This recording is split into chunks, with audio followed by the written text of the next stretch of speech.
वालेकुम बेटा। Your professor for chemistry Asif Malik दोबारा आपके सामने हाजिर हैं।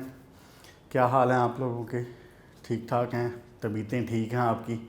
अपना ख्याल रखें, अपने घर वालों का ख्याल रखें और साथ साथ पढ़ते रहें इंशाअल्लाह ताला। कैसी जा रही बच्चों पढ़ाई आपकी? अब आपको चीज़ें समझ आ रही हैं? अब करीब अब ये इंशाअल्लाह ताला एक लेक्चर आज हो जाएगा और एक लेक्चर और होगा। इंशाअल्लाह ताला हम ये थर्ड चैप्टर ख़त्म करेंगे।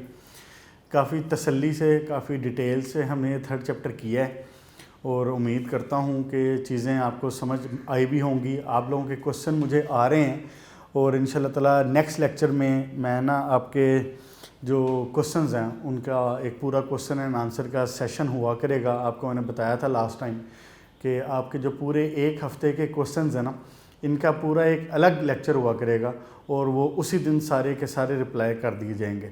कुछ बच्चों को मैंने LMS पे उस पर रिप्लाई भी किए हैं, तो लेकिन ये है कि यहाँ पे हम चूँकि उनको डिस्कस भी कर सकेंगे तो और बाकी सब तक भी बात पहुँच जाएगी। अगर किसी किस्म का उसमें कोई कन्फ्यूजन है तो वो दैट विल बी क्लियर इंशाल्लाह। अच्छा जी बेटा, लास्ट टाइम हमने सिलिकॉन के ऑक्साइड्स डिस्कस किए थे और उसमें हमारी ये बात हुई थी कि जी जो ऑक्साइड्स ऑफ सिलिकॉन हैं ये बेसिकली दो तरह के हो सकते हैं, या तो वो एमॉर्फस हो सकते हैं या वो क्रिस्टलाइन हो सकते हैं। तो एमॉर्फस वाले का नाम हमने दिया था विट्रस और जो क्रिस्टलाइन वाला है उसका नाम हमने दिया था क्वार्ट्ज। ऐसे ही है। उसके बाद हमने ये देखा था कि विट्रस सिलिका है क्या। हमने ये देखा था कि विट्रस सिलिका की प्रॉपर्टीज़ क्या हैं। इसमें मैंने आपको कहा था कि आपने जो पेज नंबर 48 का जो पैराग्राफ है वो आप उसको पहले कंसीडर कर लें, विट्रस सिलिका वाला। ये मैंने बताया था ना, पेज नंबर 48 के ऊपर जो सेकंड पैराग्राफ लिखा हुआ है when crystalline silica is heated, तो इसको मैंने आपको कहा था कि इसको आप पहले इमेजिन कर लें क्योंकि ये डिफ़ाइन कर रहा है कि विट्रस सिलिका है क्या। और उसके बाद फिर आपकी जो प्रॉपर्टीज़ हैं उसमें हमने देख लिया था कि जी हाई ट्रांसपेरेंसी है, लो थर्मल एक्सपेंशन है उसका, इसके अलावा इंसुलेटर है और ये सारी बातें हमारी हो चुकी हैं। फिर हमारी बात हुई थी कि क्वार्ट्ज क्या है। क्वार्ट्ज का जब टॉपिक शुरू होता है तो क्वार्ट्ज में एक शॉर्ट क्वेश्चन पूछता है। वो कहता है कि सिलिका और CO2 इन दोनों में बताएं फ़र्क क्यों है इतना। वो कहता है कि जी कार्बन और सिलिकॉन दोनों एक ही ग्रुप के एलिमेंट्स हैं और दोनों ही डाइऑक्साइड बना रहे हैं। देखें ये भी CO2 है, यानी कार्बन डाइऑक्साइड बना रहा है, ये सिलिकॉन डाइऑक्साइड बना रहा है। तो फिर कहता है कि फ़र्क क्यों है इसके अंदर, कार्बन डाइऑक्साइड के रवैये में, सिलिकॉन डाइऑक्साइड के रवैये में फ़र्क क्यों है, इनकी फिजिकल स्टेट में क्यों फ़र्क है। बेटा कार्बन डाइऑक्साइड वो कहता है कि जी गैस है, लेकिन सिलिकॉन डाइऑक्साइड एक सॉलिड है। तो ये डिफरेंस क्यों है? ये डिफरेंस हमने डिस्कस किया था कि बेसिकली सिलिकॉन के केस में सिलिकॉन का साइज़ है बड़ा। तो मैंने आपको एग्जांपल दी थी कि जैसे एक टेबल छोटा हो तो उस टेबल के गिर्द मुमकिन आप 3 या 4 कुर्सियां रख सकें। अगर वही टेबल ज़रा इनलार्ज हो जाए, बड़ा हो जाए, तो आप उसी टेबल के गिर्द 12-14 कुर्सियां रख सकेंगे। ऐसे ही होगा। सिलिकॉन का साइज़ है बड़ा, इसलिए ये टेंड करता है, it tend to surround more oxygen. फिर हमने स्ट्रक्चर में देखा था कि एक सिलिकॉन 4 ऑक्सीजन्स को अपने साथ जोड़ के रखता है। ऐसे हुआ था ना। लेकिन कार्बन डाइऑक्साइड के केस में कार्बन सिर्फ 2 ऑक्सीजन को जोड़ता है। Carbon, oxygen, oxygen. इसके केस में लीनियर स्ट्रक्चर बनता है, इसके केस में टेट्राहेड्रल स्ट्रक्चर बनता है।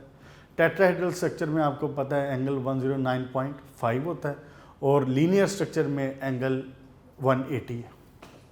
फिर सिलिकॉन सिंगल बॉन्ड बनाया करता है। ये देखें, सिलिकॉन सिंगल बॉन्ड बनाएगा ऑक्सीजन के साथ, लेकिन कार्बन के पास ये एबिलिटी मौजूद है कि वो डबल भी बना सकता है, वो ट्रिपल भी बना सकता है। तो कार्बन इस केस में 2 डबल बॉन्ड बना रहा है 2 ऑक्सीजन के साथ। ठीक हो गया। फिर हमने क्वार्ट्ज का स्ट्रक्चर डिस्कस कर लिया था। हमने देख लिया था कि हर ऑक्सीजन के गिर्द हर ऑक्सीजन 2 सिलिकॉन के साथ है, हर सिलिकॉन 4 ऑक्सीजन के साथ अटैच है। तो ओवरऑल जब हम रेशो निकालते हैं पूरे कॉम्प्लेक्स में, पूरे मॉलिक्यूल में, पूरे स्ट्रक्चर में जब रेशो निकलती है तो वो रेशो निकलती है 1:2 की। इसलिए हम इसको कहते हैं सिलिकॉन डाइऑक्साइड SiO2, क्योंकि इनकी रेशो 1:2 निकलती है। अच्छा जी, ये बातें भी हो गई थी। अब आ जाए जनाब अली आप सिलिकेट्स के ऊपर। सिलिकेट्स क्या होते हैं और इनके इस्तेमालात क्या हैं। और वैसे मैंने आपको सिलिकेट का बता दिया हुआ है कि सिलिकेट क्या होते हैं। लास्ट लेक्चर में बात हुई थी जहाँ पे मैंने आपको बताया था कि जी सिलिकॉन क्या है, फिर मैंने आपको बताया सिलिकॉन डाइऑक्साइड क्या है, फिर बात हुई थी कि सिलिकेट्स क्या होते हैं। देखें ज़रा सिलिकेट्स,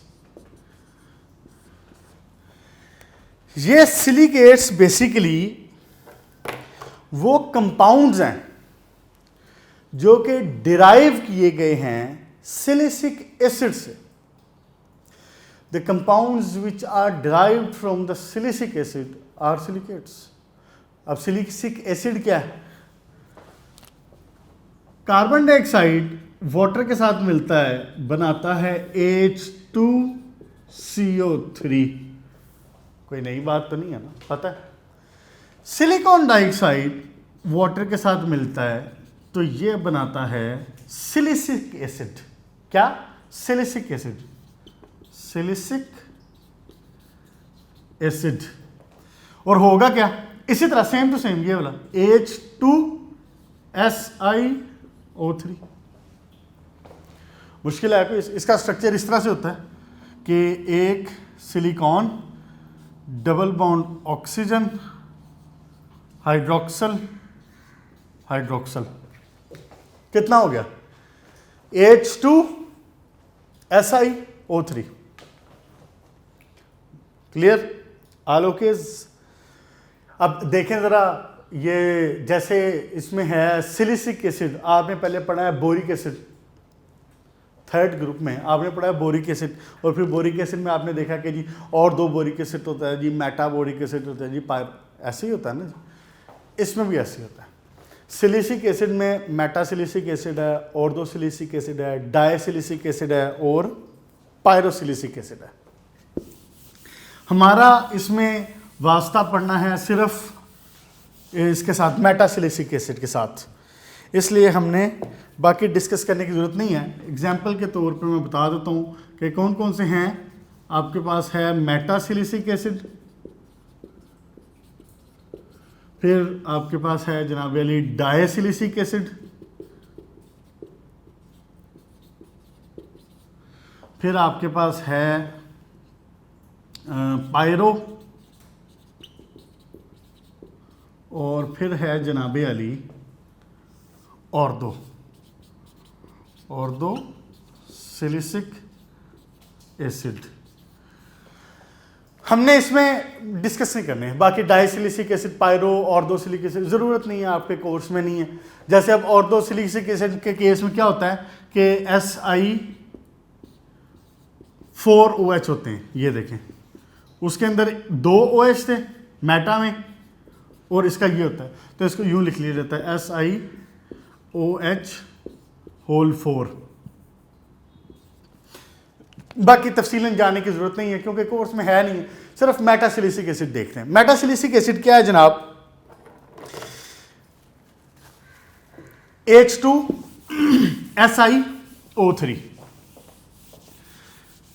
मेटासिलिसिक एसिड में बिल्कुल सेम वो वाली बात जरा जहन में रखें आप, अपनी बोरोन वाली, जहाँ पे वो बोरोन के आपने एसिड्स पढ़े थे और उसके सॉल्ट्स पढ़े थे, वो वाली बात जहन में रखें।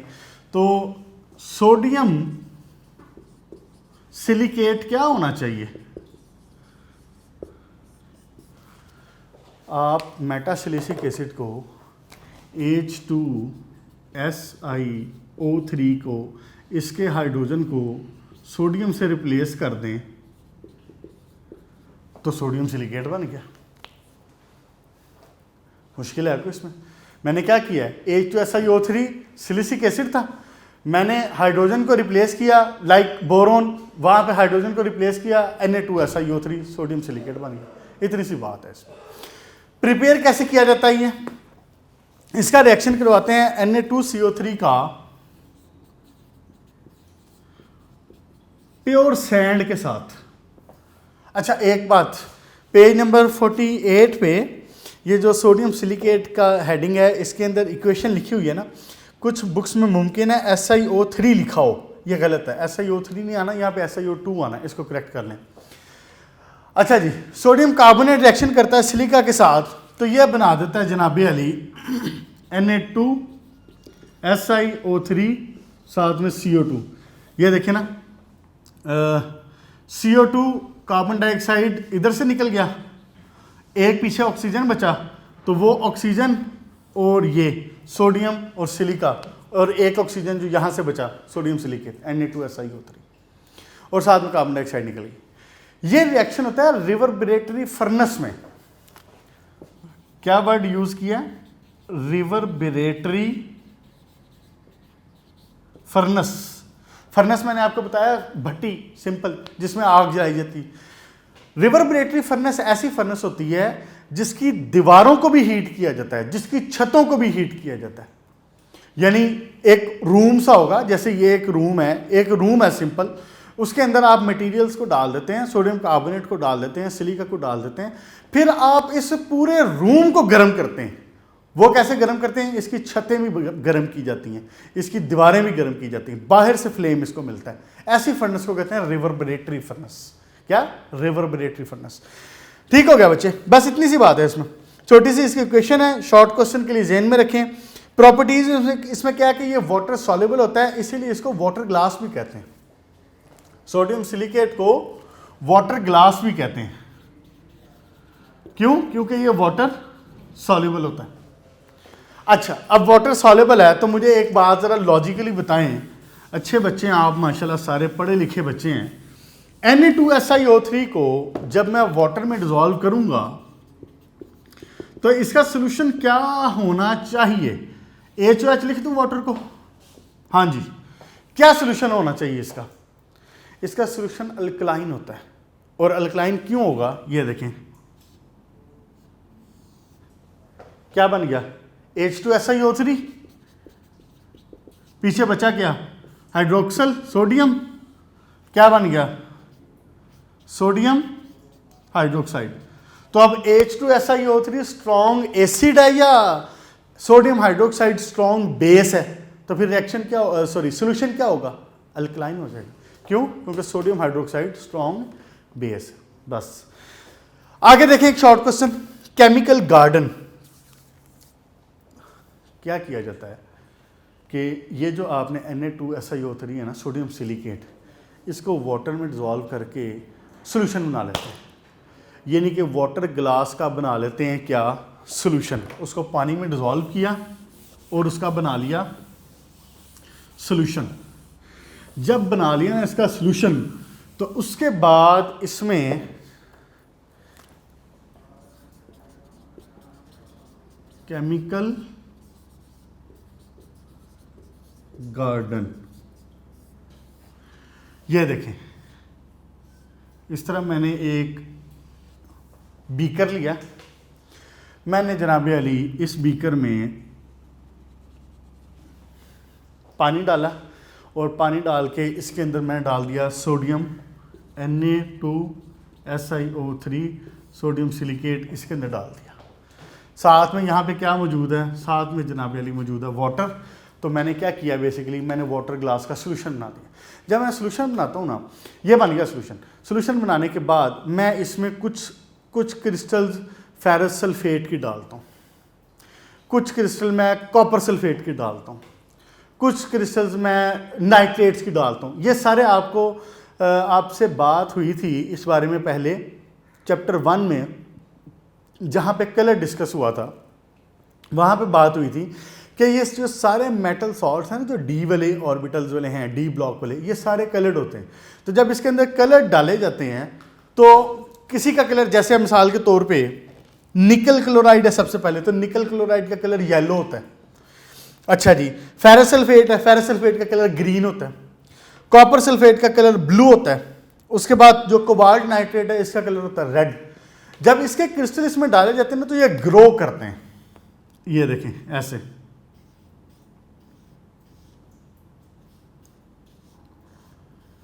ऐसे ग्रो करते हैं इसके अंदर, ब्लू, ग्रीन, रेड। रेड की जगह मैं ब्लैक शो कर देता हूं आपको, आप समझदार बच्चे हैं, समझ लेंगे, खुद ही समझ लेंगे ये रेड है। जब ये ऐसे इसके अंदर ग्रो करते हैं ना तो बड़ा प्यारा सा एक ऐसा एक सीन बनता है कि जैसे कोई गार्डन है और उस गार्डन के अंदर जनाबे अली कोई फूल खिल रहे हैं, कोई पत्ते आ रहे हैं, कोई शाखें आ रही हैं, कोई रूट्स आ रही हैं, इस तरह से ऐसे ही ग्रो होता है। तो ये बड़ा खूबसूरत सा सीन बन जाता है। एक आप YouTube पे, वैसे भी तो YouTube यूज़ करते हैं ना, आप YouTube पे या गूगल पे लिखें केमिकल गार्डन और उसकी वीडियो देखिएगा, वो बड़ा खूबसूरत सा एक मंजर बनता है। इसको कहते हैं केमिकल गार्डन। क्या किया हमने बेसिकली, हमने इसमें जो सोल्यूशन बनाया वाटर ग्लास का विद वाटर, एक सोल्यूशन बना लिया एक्वा सोल्यूशन। हमने इसके अंदर जनाब Ali cobalt nitrate, ferrous sulphate, copper sulphate, कोई भी, इसके अलावा भी यहाँ पे 3-4 लिखे हुए हैं, इनके अलावा भी यूज़ कर सकते हैं। निकल के सॉल्ट हैं, मैंगनीज के सॉल्ट हैं, वो उसके अंदर डाले जाते हैं। वो डाले जाते हैं तो वो ग्रो करते हैं, it grows like a plant.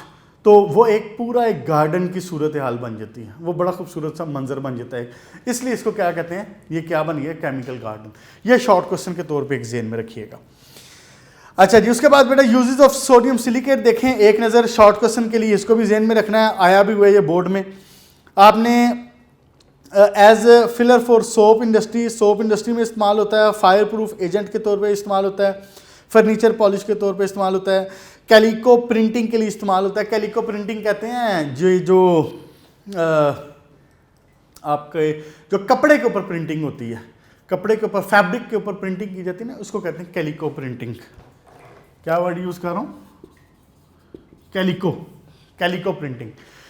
तो यहाँ हुई बात जनाब अली ख़त्म, इसकी बात सोडियम इसकी सिलिकेट की इतनी सी बात है। अच्छा, अब सोडियम सिलिकेट के बाद सिलिकेट के सॉल्ट और भी हैं, like aluminium silicate, like magnesium silicate, calcium. अब इन पे आए ज़रा। सबसे पहले हम शुरू करते हैं एल्यूमिनियम सिलिकेट क्या है। ये जो एल्यूमिनियम सिलिकेट है ना, इसके अंदर एक शॉर्ट क्वेश्चन भी है और वो शॉर्ट क्वेश्चन इंपॉर्टेंट भी है। एल्यूमिनियम सिलिकेट, शॉर्ट क्वेश्चन है, what is weathering, what is weathering. ये कह सकता है या कह सकता है कि जी explain the phenomena of weathering, what is the weathering of potassium feldspar, ये सारी बातें पूछ सकता है। आपको पता है कि सिलिकॉन फ्री हालत में नहीं मिलता, एक बात। दूसरी बात कि जब ये फ्री हालत में नहीं मिलता लेकिन अर्थ क्रस्ट में है तो ये ठीक ठाक कितने परसेंट है, 25% है, टू मच है, दूसरे नंबर पे आता है अबंडेंसी के लिहाज से। तो जब ये फ्री फॉर्म में नहीं है और अबंडेंट भी है, इसका मतलब है it is present in the combined form, ये कंबाइंड फॉर्म में मौजूद है। अब ये जो आपके पत्थर हैं, पहाड़ हैं, आपके ज़मीन है, ये सारे के सारी इसके अंदर सिलिका मौजूद है। इसके अंदर क्या मौजूद है, सिलिका मौजूद है। अब ये सिलिका डिफरेंट दूसरे एलिमेंट्स के साथ कंबाइन करता है। अब ये कंबाइन जब करता है ना, तो इसकी मैं एक एग्जांपल देता हूँ आपको, और जो अच्छे बच्चे हैं ना उन्होंने ये याद किया होगा। ये क्या है, फेल्डस्पार। आपने इसको मिनरल में याद किया है। फेल्डस्पार का जो फार्मूला होता है वो होता है K2O Al2O3 6 वाटर। ऐसे ही है जनाब, K2O Al2O3 6 वाटर मॉलिक्यूल। ये सॉरी 6 सिलिका, 6 सिलिका, सिलिका ही तो मेन है उसका, 6 सिलिका इसके अंदर मौजूद है, K2O, Al2O3 और 6 सिलिका। ये बेसिकली कहलाएगा पोटाशियम फेल्डस्पार। क्या? Potassium feldspar. अगर यहां पे मैं सोडियम लगा दूं तो सोडियम फेल्डस्पार, अगर कैल्शियम लगा दूं तो कैल्शियम फेल्डस्पार। क्लियर होगी? लेकिन आपने पोटाशियम ही करना है क्योंकि उसने मिनरल में आपके पीछे पोटाशियम लिखा हुआ है, आप पोटाशियम तक ही रखें। अच्छा जी, होता क्या अब, ये रॉक्स में, ये पहाड़ों में ये मौजूद है। अब पुत्र सर्दियां भी आनी हैं, गर्मियां भी आनी हैं। सर्दियों में बर्फबारी होनी है, गर्मियों में टेम्परेचर जनाब अली 40-45 डिग्री सेंटीग्रेड पहुंच जाना है, सर्दियों में टेम्परेचर माइनस समथिंग पे पहुंच जाना है। तो बीच में बर्फबारी भी हो रही है, बीच में जनाब अली गर्मी भी पड़ रही है, कभी पत्थरों को सर्दी मिल रही है, कभी टेम्परेचर कम मिल रहा है, कभी उनको टेम्परेचर ज़्यादा मिल रहा है। एक कंडीशन ये ज़हन में रखें। दूसरी कंडीशन, कार्बन डाइऑक्साइड भी तो मौजूद है ना हवा में। तो जब कार्बन डाइऑक्साइड वाटर के साथ मिलती है तो क्या बनाती है? H2CO3, कार्बोनिक एसिड, और फिर वाटर भी मौजूद है। ये तीनों चीज़ें आपस में मिलके जो रॉक्स हैं इनके ऊपर इफेक्ट करती हैं। इस केमिकल कंपाउंड के केमिकल जो फेल्डस्पार मौजूद है इसके ऊपर ये इफेक्ट करती हैं।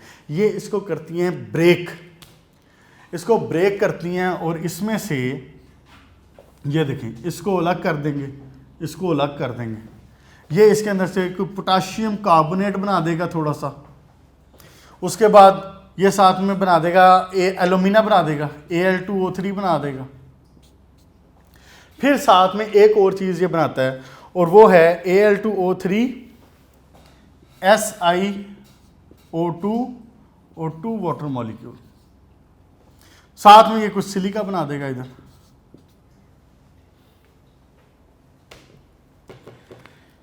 मेन काम की जो चीज़ है ना वो अब ये Al2O3 सिलिका 2 वाटर मॉलिक्यूल, इसको कहते हैं क्ले। आपने ये फार्मूला भी याद किया हुआ पहले, क्ले भी बोलते हैं इसको और दूसरा इसका नाम काउलिन भी है। क्ले बोलते हैं या काउलिन बोलते हैं। ये जो क्ले बनी है ना इसके बड़े इस्तेमालात हैं, इसके बड़े इस्तेमाल हैं। आप समझ लें कि ये जो फेल्डस्पार, बेसिकली मैंने आपको बताया कि फेल्डस्पार भी ज़मीन के अंदर, अर्थ क्रस्ट के अंदर बेतहाशा मौजूद है। जितना ज़्यादा सिलिका का मौजूद है तो सिलिका ने कंबाइन करके ये फेल्डस्पार ही बनाया हुआ है ना। अराउंड 60% के करीब जो हमारे पास सिलिका है ना वो in the form of feldspar होती। तो जब इस रॉक की वेदरिंग होगी और इसके नतीजे में क्ले बनेगी तो क्ले की भी अच्छी खासी मिकदार होगी। इसका मतलब है क्ले दो तरह की हो सकती है, क्ले प्योर भी हो सकती है और कंबाइंड फॉर्म में भी हो सकती है। अब इनके अपने अपने दोनों के इस्तेमालात हैं। जो प्योर क्ले है इसको हम ज़रा जैसे कि चाइना डिशेस हो गई बनाने के लिए, आपने लैब में जो ऑपरेटर्स देखे हुए हैं, प्रोसिलीन का नाम सुना होगा आपने। क्या वर्ड यूज़ कर रहा हूँ? प्रोसिलीन।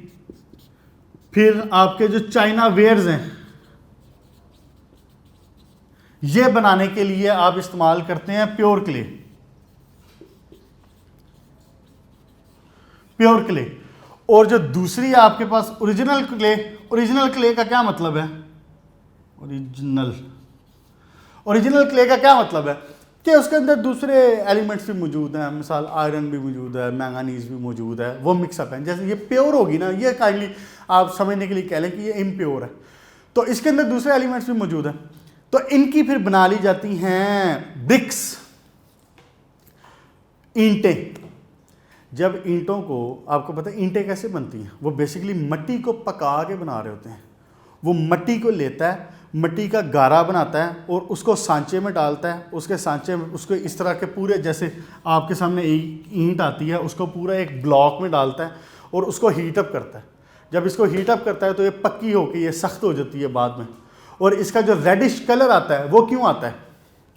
रेडिश सा कलर होता है ना इसका, वो होता है आयरन की वजह से। जो इसके अंदर आयरन मौजूद है, आयरन की जब ऑक्सीडेशन होती है ये क्या बना देता है? आयरन ऑक्साइड, जैसे जंग लगना है, जंग का क्या कलर होता है? ब्राउनिश रेडिश टाइप सा, यही कलर होता है ना जंग का। तो ईंट का भी करीब करीब इसी तरह का कलर होता है पक जाने के बाद। तो वो क्यों है उसमें? क्योंकि उसके अंदर मौजूद है आयरन। ये आपका प्योर क्ले का इस्तेमाल हो गया, ये ओरिजिनल क्ले होगी आपकी इस्तेमाल। इसके अलावा भी काफ़ी इस्तेमाल है, कॉस्मेटिक्स में इसका इस्तेमाल है, मुल्तानी मिट्टी और चाइना मिट्टी, ये सारे नाम आपने सुने हुए हैं। अब मुल्तानी मिट्टी का भी इस्तेमाल क्यों है? देखें ना, हर ज़मीन का हर जो मिनरल वहाँ पे मौजूद हैं उनका जो इफ़ेक्ट है और उनकी जो अमाउंट है वो मुख्तलिफ है। अब लाहौर की मिट्टी और मुल्तान की मिट्टी, इन दोनों में फ़र्क है। वहाँ पे टेम्परेचर और पड़ रहा है, वहाँ पे टेम्परेचर 47-48 डिग्री सेंटीग्रेड तक जाता है, लेकिन लाहौर में 45 तक रहता है। तो फिर ये चीज़ें इफ़ेक्ट करती हैं वेदरिंग फिनोमेना को। यही चीज़ें इफ़ेक्ट करेंगी जो आपकी क्ले बनी है उसकी क्वालिटी को। इसलिए मुल्तानी मिट्टी उसका एक अपना ही अंदाज़ है। फिर पेज नंबर 49 पे देखें ज़रा, इसके इस्तेमाल लिखे हुए हैं, सिंपल सी बातें हैं, कोई मुश्किल नहीं है इसमें। अगर कोई छोटी मोटी चीज़ रह गई है तो वो देख लेना खुद ही। ये भी हो गया, ये भी हो गया, ठीक है, बाकी ठीक है बेटा। अच्छा, एक चीज़ छोटी सी इसमें ये है कि जब इसको क्ले को पानी में मिलाया जाता है ना, तो it becomes like a plastic. ऐसे जैसे आपने अगर कभी वीडियोस में देखा हो ना, गांव वगैरह में मिट्टी के जो बर्तन बना रहे होते हैं, तो वो मिट्टी के बर्तन की जब वो शेप बना रहा होता है ना, तो बड़ी खूबसूरती से उसके हाथ लगाने से ही उसकी शेप चेंज हो जाती है। वो इतना खूबसूरत जो पेस्ट बना होता है वो एक प्लास्टिक की तरह बिल्कुल बना होता है, जैसे प्लास्टिक है जिसको आप मोल्ड कर सकते हैं अपनी मर्जी से, बिल्कुल उसका वही हाल होता है। तो जब आप पेस्ट में इसमें पानी डालते हैं, इसको पेस्ट बनाते जाते हैं, तो basically it becomes like a plastic. तो इवेंचुअली जब आप उसको हीट करते हैं, तो हीट करने से क्या होगा, उसमें से जो वाटर है सारा वो निकल जाएगा, डिहाइड्रेटेड हो जाएगा और वो हार्ड हो जाएगा। फिर जो भी आपने सांचा बनाया, जो भी मटेरियल बनाया, वो उसमें कन्वर्ट हो जाएगा। अच्छा जी बेटा, उसके बाद एक और शॉर्ट क्वेश्चन है, छोटी सी बात है बिल्कुल, वो है आपका टैल्क और सोपस्टोन। अब जिन्होंने ये याद की हुई हैं मिनरल्स, उनको फौरी तौर पे पता चल जाएगा कि इसका फार्मूला क्या होगा। टैल्क और सोपस्टोन दोनों नाम से याद रखना है, दोनों नाम से पूछ लेता है, टैल्क या सोपस्टोन। अब ये क्या है? ये बेसिकली मैग्नीशियम का ऑक्साइड है। देखें ना, अभी तक हमने जितनी भी बात की है, हमने बात की है कि जो पोटाशियम का ऑक्साइड जमा एल्यूमिनियम का ऑक्साइड जमा सिलिका का ऑक्साइड, ये बन गई आपकी ये फेल्सपार बन गया। अब मैं क्या कह रहा हूं? अब मैं कह रहा हूं कि ये मैग्नीशियम का ऑक्साइड, फिर एल्यूमिनियम का ऑक्साइड और फिर इसमें सिलिका साथ में, यह बन जाएगा आपका टैल्क या सोपस्टोन। इसका फार्मूला है 2 मैग्नीशियम के और इसमें वाटर भी होता है, सॉरी, SiO2 और साथ में वाटर 4। ये आपका बन गया टैल्क सोपस्टोन। ठीक हो गया, जिसको आप याद रखने के लिए आपने इसको इस तरह से याद रख लेना। वैसे देखने में फार्मूले ज़रा डेंजरस से, खौफनाक से लगते हैं, लेकिन एक्चुअली वो हैं नहीं। आपने याद इसको ऐसे रख लेना, मैग्नीशियम का ऑक्साइड, सिलिकॉन का ऑक्साइड और साथ में यानी कि सिलिका और साथ में वाटर, ये आपका बन गया टैल्क। अच्छा जी, इसका इस्तेमाल देखें ज़रा, ये ग्रीसी होता है टच करने में, कॉस्मेटिक्स में इसका इस्तेमाल है, इसके अलावा हाउस होल्ड में इस्तेमाल है, आर्टिकल्स में। बस छोटी सी बात है, इसमें इतनी ही रखें, ज़्यादा डिटेल की ज़रूरत नहीं। अच्छा जी, उसके बाद नेक्स्ट देखें एस्बेस्टॉस। इसमें 4 सिलिका और 2 वाटर। अच्छा जी, नेक्स्ट देखें ज़रा एस्बेस्टॉस। एस्बेस्टॉस का भी आपने नाम सुन लिया होगा पहले। एस्बेस्टॉस आप लैब में यूज़ भी करते हैं एक जगह पे। लैब में कहाँ यूज़ करते हैं? लैब में जहाँ पे आप वो बंसन बर्नर के ऊपर जो ट्राईपोड स्टैंड रखा करते हैं, ऐसे करके, ऐसे स्टैंड जो रखते हैं, उस स्टैंड के ऊपर आप रखा करते हैं एक वायर गॉज, जाली सी रखते हैं एक। इस जाली के ऊपर यहाँ पे दरमियान में एक मटेरियल लगा होता है, आपने कभी गौर किया हो तो, जाली के दरमियान में एक मटेरियल लगा होता है जिसके ऊपर आप बाद में अपना बीकर वगैरह रखते हैं। ये एस्बेस्टॉस होता है, इसके अंदर फिट हुआ होता है एस्बेस्टॉस। अच्छा जी, एस्बेस्टॉस है क्या जनाब अली? याद रखने के लिए कैल्शियम का ऑक्साइड, मैग्नीशियम का ऑक्साइड, सिलिकॉन का ऑक्साइड। क्या? कैल्शियम ऑक्साइड, मैग्नीशियम ऑक्साइड और सिलिका। सिलिका इसमें दो हैं, दो नहीं सॉरी 4 सिलिका हैं और 3 मैग्नीशियम है। ठीक हो गया। इसका इस्तेमाल देखें एक नज़र, ये इनकम्बस्टिबल, इसका इस्तेमाल जो ज़्यादा इस्तेमाल है ना इसका वो यही है कि इसको आग नहीं लगती, ये फायर प्रूफ होता है। तो एक दफ़ा शायद लेक्चर में पहले भी आपसे बात हुई है कि जो शीट्स बनाई जाती हैं, जो छतें बनाई जाती हैं, पहले ख़ास तौर पे बनाई जाती थी, इसकी बनाई जाती थी ताकि आग ना लग सके उनको। तो लेकिन चूंकि बाद में पता चला कि ये दमा कॉज करता है, अस्थमा कॉज करता है, तो इसकी वजह से इसको फिर जो इंडस्ट्री में अब जो इसका इस्तेमाल है वो बैन कर दिया गया। लेकिन बहरहाल जो इसके इस्तेमाल हैं वो आपने लिखने हैं। शॉर्ट क्वेश्चन इसने पूछा भी हुआ है बोर्ड में, 2011 या 12 में ये क्वेश्चन आया हुआ है शॉर्ट क्वेश्चन। अच्छा जी, उसके बाद बेटा नेक्स्ट है, ये छोटा सा टॉपिक है, हम सिलिकॉन को शुरू कर लेते हैं, सिलिकॉन्स को, और मुकम्मल तो नहीं हो पाएगा लेकिन ये कि चलें जितना हो जाएगा, फिर नेक्स्ट लेक्चर में इंशाल्लाह ताला ना इसको ख़त्म करना है बिल्कुल, इस चैप्टर को। बहुत हो गई, इसको याद कर लें अब साथ अच्छे से तफसील के साथ। मैंने वर्ड यूज़ किया जनाबे अली सिलिकॉन्स।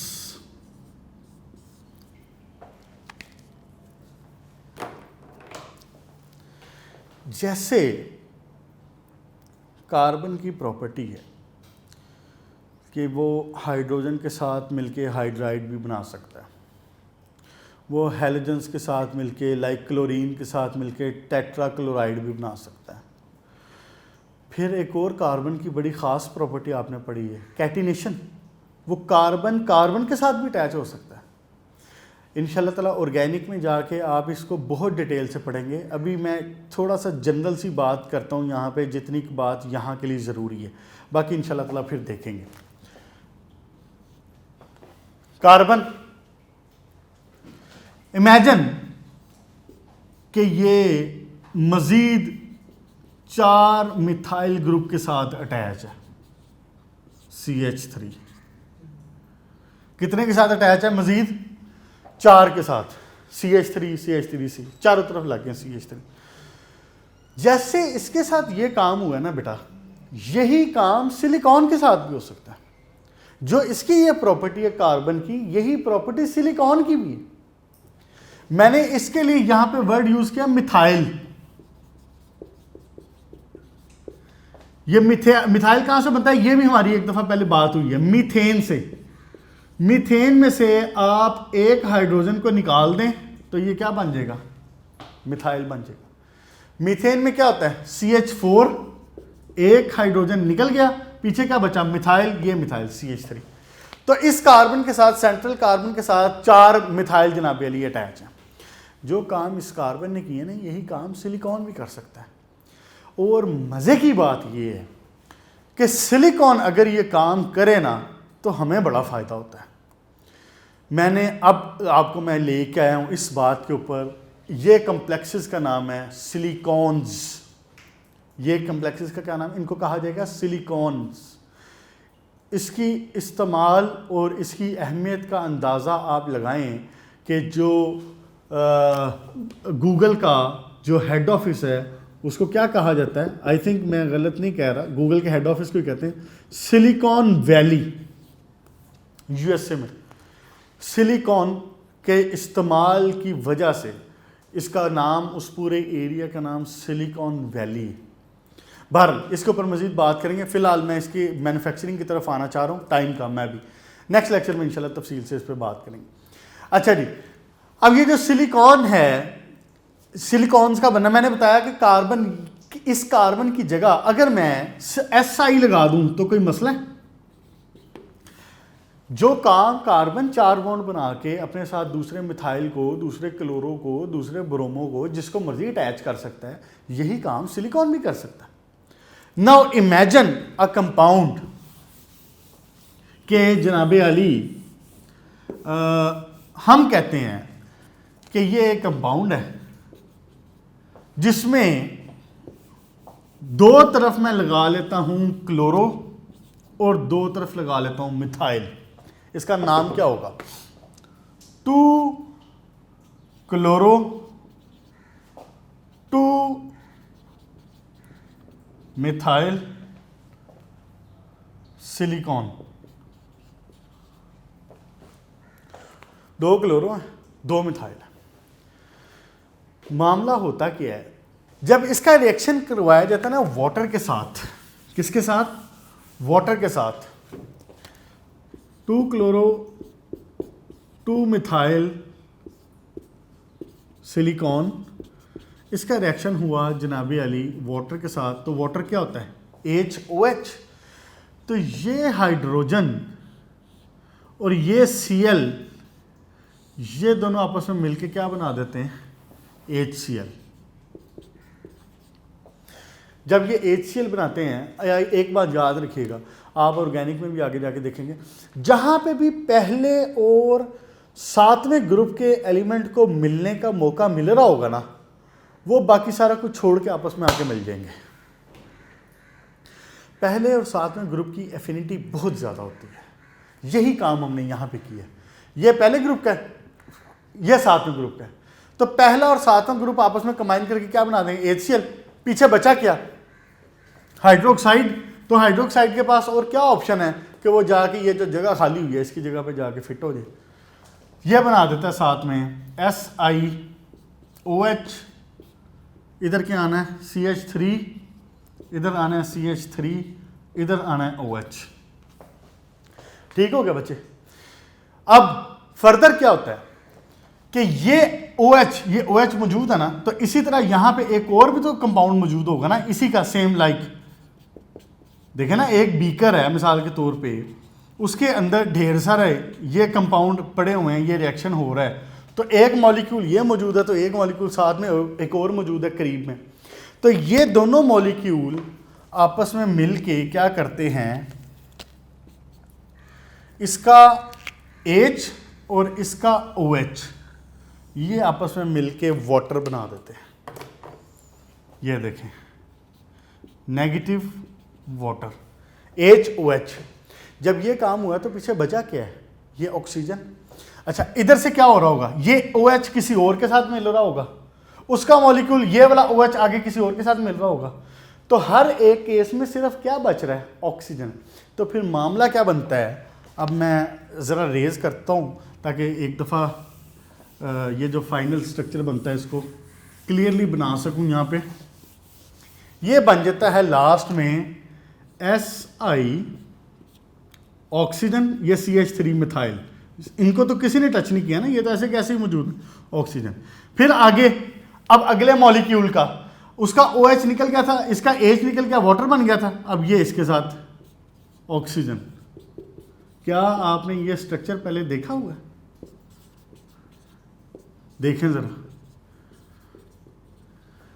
उत्तर, ये वही तो है सिलिकॉन डाइऑक्साइड वाला, सिर्फ उसमें फ़र्क क्या था कि वहाँ पे सिलिकॉन के साथ 4 ऑक्सीजन थे, इसके अंदर क्या है? 2 तो ऑक्सीजन है, चेन चल रही है, लेकिन ऊपर नीचे क्या लगा हुआ है? मिथाइल लगा हुआ है। इनको कहते हैं कंपाउंड्स को सिलिकॉन्स। इन कंपाउंड्स को क्या कहते हैं? सिलिकॉन। सिलिकॉन और चीज़ है, सिलिकॉन्स ये। सिलिकॉन का मतलब है सिलिकॉन एलिमेंट, Si, सिलिकॉन। ये क्या है? ये सिलिकॉन्स हैं। ये कंपाउंड बन गया, ये पॉलीमर सा बन जाता है, इसकी लेंथ वेरी करती है, मॉलिक्यूलर मास वेरी करता है। हम इसके मिथाइल को भी चेंज कर सकते हैं, जितनी मर्जी इसकी लेंथ बढ़ा लें, जितना मर्जी इसका मास बढ़ा लें। अब इसको आप यहाँ तक रखें, फिलहाल पेज नंबर 50 के ये दोनों इक्वेशन लिखी हुई हैं ऊपर, और नेक्स्ट इंशाल्लाह ताला जब हम ज्वाइन करेंगे तो हम इसके प्रॉपर्टीज़ और इसके यूज़ देखेंगे। बहुत यूज़ है इसके, इंडस्ट्री में बेतहाशा इस्तेमाल है, आजकल के दौर में तो बहुत इस्तेमाल हो रहा है। तो नेक्स्ट इंशाल्लाह ताला इसके ऊपर बात करेंगे, अल्लाह तौफीक दे। तो एक दफ़ा आप प्रॉपर्टीज़ और यूज़ पढ़ना इसके, तो आपको एक थोड़ा सा आइडिया भी हो जाएगा। बाकी यहाँ तक मुकम्मल तौर पर याद करें, इंशाल्लाह ताला फिर मुलाकात होगी। Good luck.